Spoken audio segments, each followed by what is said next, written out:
Bonjour à tous et bienvenue dans cette ouverture pour la Meute Blanche. Donc l'ouverture de la boîte de base, l'appel de Cthulhu, le jeu de cartes. Alors il faut savoir que je possède toutes les cartes de l'appel de Cthulhu. Donc je ferai plusieurs vidéos pour les ouvrir avec les autres extensions. Alors tout d'abord vous pouvez constater que la boîte a déjà été ouverte, mais j'ai remis toutes les cartes dans la boîte, donc on va quand même procéder à l'ouverture. Et de toute façon, il n'y a pas de carte qui varie en fait. Vous pouvez acheter cette boîte, vous aurez toujours les mêmes cartes dedans. Donc c'est pour ça que je peux quand même vous montrer. Alors.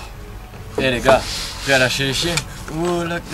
Donc voilà, vous pouvez constater que en fait ce jeu se base sur l'univers de Howard Phillips Lovecraft, un écrivain américain.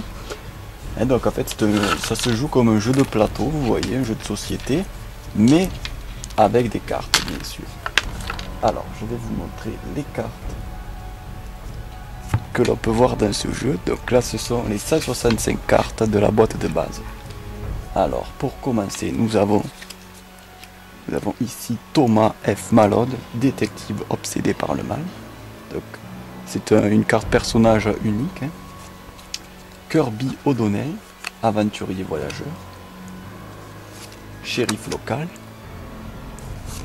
Paul Lemond, le médium tourmenté, le professeur Herman Mulder, un chasseur de monstres, agent infiltré, gros bras, occultiste indépendant, la secrétaire de Blackwood, un policeman, les agents du trésor, les agents du FBI. Là, nous avons tout simplement un fusil, une voiture de patrouille, un coup de fusil cette fois, une dynamite à mèche courte, un incendie criminel, un petit prix à payer, sur son flair. Voilà, là donc là c'était pour les cartes de l'agence. Voilà, comme vous pouvez constater, les cartes bleues sont les cartes de l'agence. En gros c'est tout ce qui est le FBI, le gouvernement quoi. Et si vous vous posez des questions sur le jeu, comment y jouer, les règles, tout ça quoi, vous pouvez voir, j'ai mis une autre vidéo sur la chaîne qui n'a pas été faite par moi, mais c'est pas grave, qui vous explique bien les règles en français. Maintenant, nous allons passer aux cartes de l'université de Miskatonic. Donc tout ce qui est les savants, tout ça. Alors nous avons le professeur Albert Wilmart, expert en folklore. Le docteur Ali Kafour, qui est un érudit du Moyen-Orient. Donc là nous avons une autre carte de l'agence mélangée qui est Steve Clarney, voilà, un mercenaire. Là le professeur Nathaniel Pisley, spécialiste en occultisme, conseiller en anthropologie, auteur en tournée, génie dément, étrange bibliothécaire, une laborantine, un érudit itinérant, un physicien, étudiante en archéologie. Donc là les fragments de Céléano qui sont l'œuvre de la vie du docteur Shrewsbury. Ouverture pour inspection. Le hall des sciences d'Atwood. Un sort de contrôle. Le festin de la famine. Une insomniaque. Le traitement du docteur Carson. Et une exhumation des anciens. Maintenant nous allons passer aux cartes de la faction de Cthulhu. Donc Cthulhu bien sûr le grand ancien, voilà quelque sorte le monstre mythique qui représente ce jeu en fait et cet univers. Voilà, donc tiré de la nouvelle L'appel de Cthulhu. Carte très puissante. Dagon, père des abysses, donc lui-même tiré de la nouvelle éponyme Dagon. Le gardien du sentier doré, donc j'aime bien cette carte, vous voyez. Père très ancien, accepte notre offrande. Le sol dans les ténèbres, la terreur dans les larmes, l'océan dans les poumons. Voilà, donc là c'est un serviteur de Cthulhu, voilà, très classe. Un Shoggoth gardien. Une horreur chasseresse engeance des ténèbres. Un ravageur des abysses, donc là des cartes profondes, c'est les serviteurs de Dagon. Un émeutier d'Innsmouth. Un profond adulte. Rôdeur des océans. Cette fois le seigneur du crépuscule d'argent. Un profond mature. Là un jaune profond, donc peut-être moins mature hein, comme mon frère. Le sommeil de la raison. Là le glaive diatalo. Le récif obscur, donc pour les profonds. Un assaut des profonds. Entraîné vers les profondeurs. Enlevez-moi ça, hein, voilà. Donc enlevez-moi ça de mon corps, hein, voilà, ça va sans dire. Hein. Là une offrande sacrificielle. Et enfin touché par le rêveur. Tu vas arrêter de parler avec ton accent déjà. Maintenant, nous allons passer aux syndicats qui sont en fait les criminels en fait dans cet univers. Donc là nous avons Jack Bronze Brady, le citoyen d'un monde de violence. Le docteur Marinus Bicknell Willett, déchu mais déterminé. La Richard Upton Pickman, peintre de génie, donc lui il est très connu hein, dans l'histoire de Howard Phillips Lovecraft pour ses tableaux horribles en fait. Hein. Là un intermédiaire, le videur du club du trèfle, la chanteuse de blouette du club du trèfle, le fou de la gâchette, un agent de liaison du syndicat, un dur à cuire, autrement dit un badass, hein, vous pouvez voir déjà rien qu'à sa gueule qu'il est badass. Un pigeon, donc là peut-être que c'est ceux qui vont pas s'abonner à la chaîne, hein, tout simplement. Un maître chanteur, un photographe indépendant, j'ai besoin d'un verre, autrement dit je suis un alcoolo, une maison de passe, donc pour aller voir les putes tout simplement, une lampe d'Alazred, donc l'arabe fou qui a écrit le Necronomicon, comme un papillon près d'une flamme, une panique, aller debout, hein, voilà, un coup bas, Smackdown donc, et l'héritage de Ramsès. Maintenant nous allons passer aux cartes de Astur, le roi en jaune, voilà, lui-même le maître, donc voilà le signe jaune hein, d'Astur. Victoria Glaser, l'hôtesse de la société. Une muse jaune, donc ça ce sont les Biaki en fait. Un amant démoniaque, la chose venue des étoiles. Un messager de l'au-delà.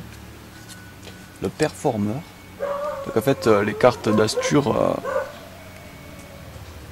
essayent de rendre les personnages adverses déments en fait. Là, un serviteur Biaki. Un Biaki prédateur. Le porteur du signe jaune. Un fantôme, un artiste fou, l'appartement de Victoria, un sédatif, une attaque de Biaki, l'agoraphobie, la scotophobie, le désespoir, la soumission aveugle et un affaiblissement. Maintenant nous allons passer aux cartes de Yog-Sothoth. Voilà, Yog-Sothoth lui-même, celui qui rassemble les sphères. Donc, vous pouvez entendre parler de Yog-Sothoth notamment dans la nouvelle L'abomination de Dunwich, ou l'horreur de Dunwich, je sais plus. Enfin bref, voilà.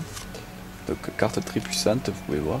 Ensuite un serviteur d'au-delà du temps, un fils de Yeb, une momie vivante, les pêcheurs du dehors, un ghast cannibale, un shogot lié, une occultiste initiée, une sentinelle des choses très anciennes, donc ça je crois que vous pouvez en voir dans les montagnes hallucinées, un chien de Tendalos, ça je sais plus, vous pouvez les voir mais c'est des chiens qui sortent des angles en fait, un disciple de la porte, un serviteur de Nodens, donc pour ceux qui suivent aussi ma chaîne par rapport à Yu-Gi-Oh, vous pouvez voir que la carte Yu-Gi-Oh No Dance est en fait inspirée de cet univers de Lovecraft. Un sanctuaire interdit, tout comme la carte Astur aussi qu'il y a. Hein. Un manoir des Blackmoor.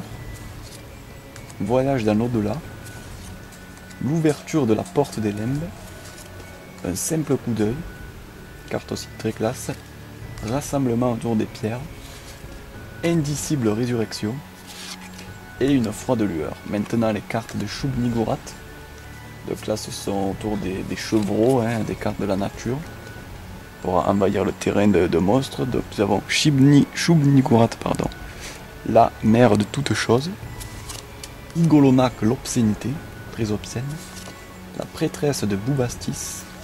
un Goug affamé, une sœur des bois, donc qui prie Shub-Niggurath, un gardien antédiluvien, celui-là c'est un sombre rejeton de Shub-Niggurath, des ghouls inférieurs, un guetteur des bois, un éclaireur Migo, cette fois un guerrier Migo, un sombre rejeton affamé, alors attendez, mais quand on se casse la gueule, voilà, une boule dégénérée, des bois obscurs, vous pouvez voir là donc, je sais pas si vous voyez bien, les jambes pendues aux arbres, là c'est fascinant, une corruption des ghouls, hôtel consacré, régénération, ça vient d'en dessous, magnifique, une horrible mutation, né pour survivre, et une abominable transformation.